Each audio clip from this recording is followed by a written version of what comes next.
আসসালামু আলাইকুম। Hello everyone, welcome to শেষ সকাল ব্লগ। সবাই কেমন আছেন? আশা করি যে যেখান থেকে আমার এই ভিডিওটি দেখছেন আমার সকল প্রিয় প্রিয় আপু ও ভাইয়ারা অনেক ভালো আছেন, সুস্থ আছেন।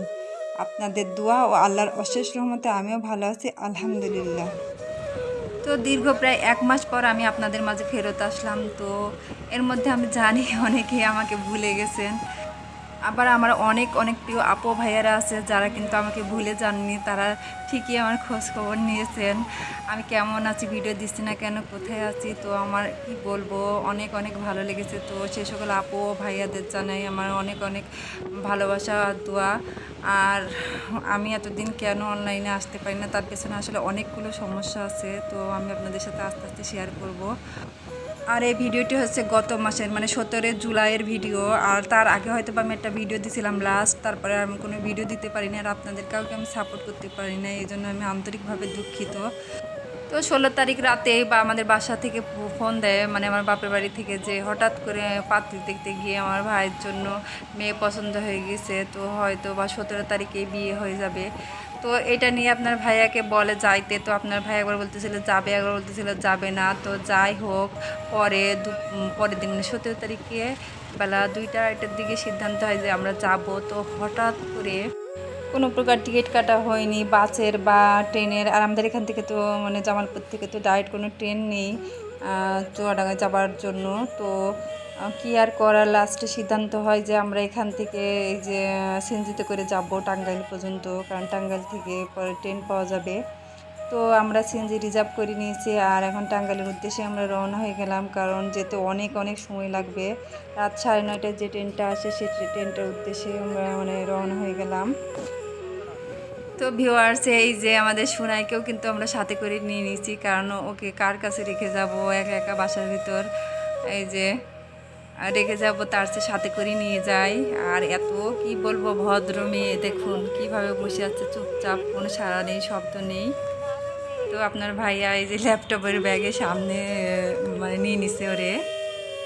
তো ভিউয়ার্স, প্রতিবারই আমি আমার বাপের বাড়ি যাওয়ার পথে কিছু না কিছু একটা ঘটবে, কেন যে এরকম হয় বুঝি না। তো এইবার ব্যতিক্রম না, এবার কি হয়েছে আর মানে সেটা একটু পরেই বুঝতে পারবেন। তো ভিউয়ার্স দেখুন কি সুন্দর লাগতেছে চারটাকে, না মানে রাত হয়ে গেছে, রাত মানে কি সন্ধ্যার পরে। তো আমি আশেপাশে একটু এই যে ভিডিও করতেছিলাম, তো কি বলবো, ময়লা আর ময়লা চারপাশে, আপনাদের সাথে কি আর শেয়ার করব।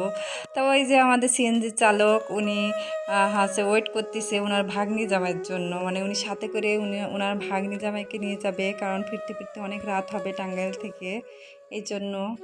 তো যেতে যেতে আমাদের অনেক রাত হয়ে গেছিল, যদি সঠিক সময় ট্রেন আসতো আমরা কিন্তু ধরতে পারতাম না, তো সঠিক সময় ট্রেন না আসাটাই হয়েছে বিপদ। তো দুর্ভাগ্য কাকে বলে, কত প্রকার কি কি আর বলবো, বলার কোনো ভাষা নেই। তো ওই দিন থেকে আমরা জানতামই না যে ছাত্র আন্দোলন শুরু হয়েছে, আর ছাত্র আন্দোলনের কারণে প্রতিটি ট্রেন অনেক লেট করে আসতেছিল। লেট মানে কি, মানে 7.5 ঘন্টা 8 ঘন্টা করে লেটে আসতেছিল। তো এই যে ওয়েটিং রুমটা দেখতেছেন, এই ওয়েটিং রুমে আমরা ওয়েট করতে করতে এক একজনের কি বলবো নাজেহাল অবস্থা, মানে ক্লান্ত হয়ে পড়েছি আমরা রাতের বেলা। এই যে যে ট্রেন 9টা 9:30টার সময় আসার কথা, সেই ট্রেন মানে 7.5 ঘন্টা 8 ঘন্টা করে লেট করে আসতেছে, কি যে একটা অবস্থা কি বলবো। আর এই যে একটা করে ট্রেন আসতেছে আর আমরা মানে দৌড়ে দৌড়ে যাচ্ছে যে আমাদের ট্রেনটা বুঝে আসলো, কিন্তু দেখি না। আর এই যে এখানে একটা আন্টি অনেক অসুস্থ হয়ে পড়েছিল আর বাচ্চাগুলো অনেক কান্নাকাটি করতেছিল, এই যে একটা অবস্থা কি বলবো। তো দীর্ঘ 7.5 ঘন্টা পরে ট্রেনটি আসে, তারপর আমি আর আপনাদের সাথে শেয়ার করতে পারি নাই, কারণ এতটা ক্লান্ত ছিল আর শরীরটা প্রচণ্ড খারাপ লাগতেছিল। তো এরপর আমি কিছুক্ষণ ঘুমিয়ে নিই আর চোখ মেলতেই দেখি ভোর হয়ে গেছে। আর এত সুন্দর লাগতেছিল বাইরের ভোরবেলাটা, মানে কি বলবো, আপনাদের সাথে শেয়ার না করলেই নয়। এ কারণে আমি তাড়াতাড়ি মোবাইলটা বের করি আর এই যে শ্যুট করা শুরু করি। তো যেহেতু এটা এসি বগি, এই যে আপনাদের ভাইয়া ঘুমোচ্ছে, তো সচরাচর এসি বগি আমার পছন্দ না, কারণ জানালা খোলা যায় না। তো জানালার উপর দিয়ে যতটুকু পারলাম ততটুকু আপনাদের সাথে শেয়ার করতেছি, আপনারা দেখতে থাকুন, আশা করি ভালো লাগবে। তো এই যে এখানে দেখুন কতগুলা সুন্দর করে পাখি বসে আছে, জুম করে আপনাদের সাথে একটু শেয়ার করলাম। তো আমার মনে হয় এটা একটা বাজার ছোটোখাটো, এই যে বাজারের পাশ দিয়ে যাচ্ছিল, এখনও মানুষজন বেশ একটা নেই। এই যে কিছু কিছু মুরব্বী আঙ্কেল নামাজ পড়ে বের হইল। তো তো ভিউয়ার্স, এটা কিন্তু কোনো নদী না, এটা হচ্ছে সিরাজগঞ্জের। তো এখানে আমার মনে হয় বৃষ্টির পানি জমে জমে যে মাঠ ঘাট ভরে, দেখুন কি একটা অবস্থা, মনে হচ্ছে বিশাল এক নদীর মতো লাগতেছে।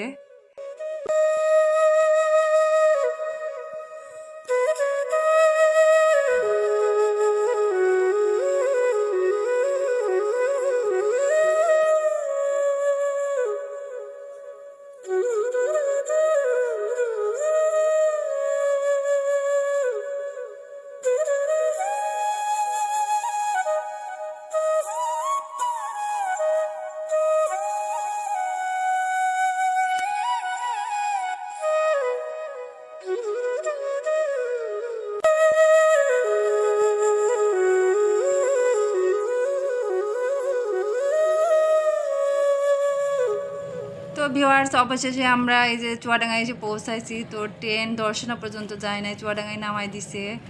তো এই এখন প্রায় সকাল 10:30 কিন্তু বেজে গেছে। সেই গতকাল 3:30টার সময় রওনা হয়েছি, আর 10:30 বাজে এখনও বাসায় পৌঁছাতে পারিনি, যেতে প্রায় 1 ঘন্টা লাগবে। আর এই যে যাচ্ছি।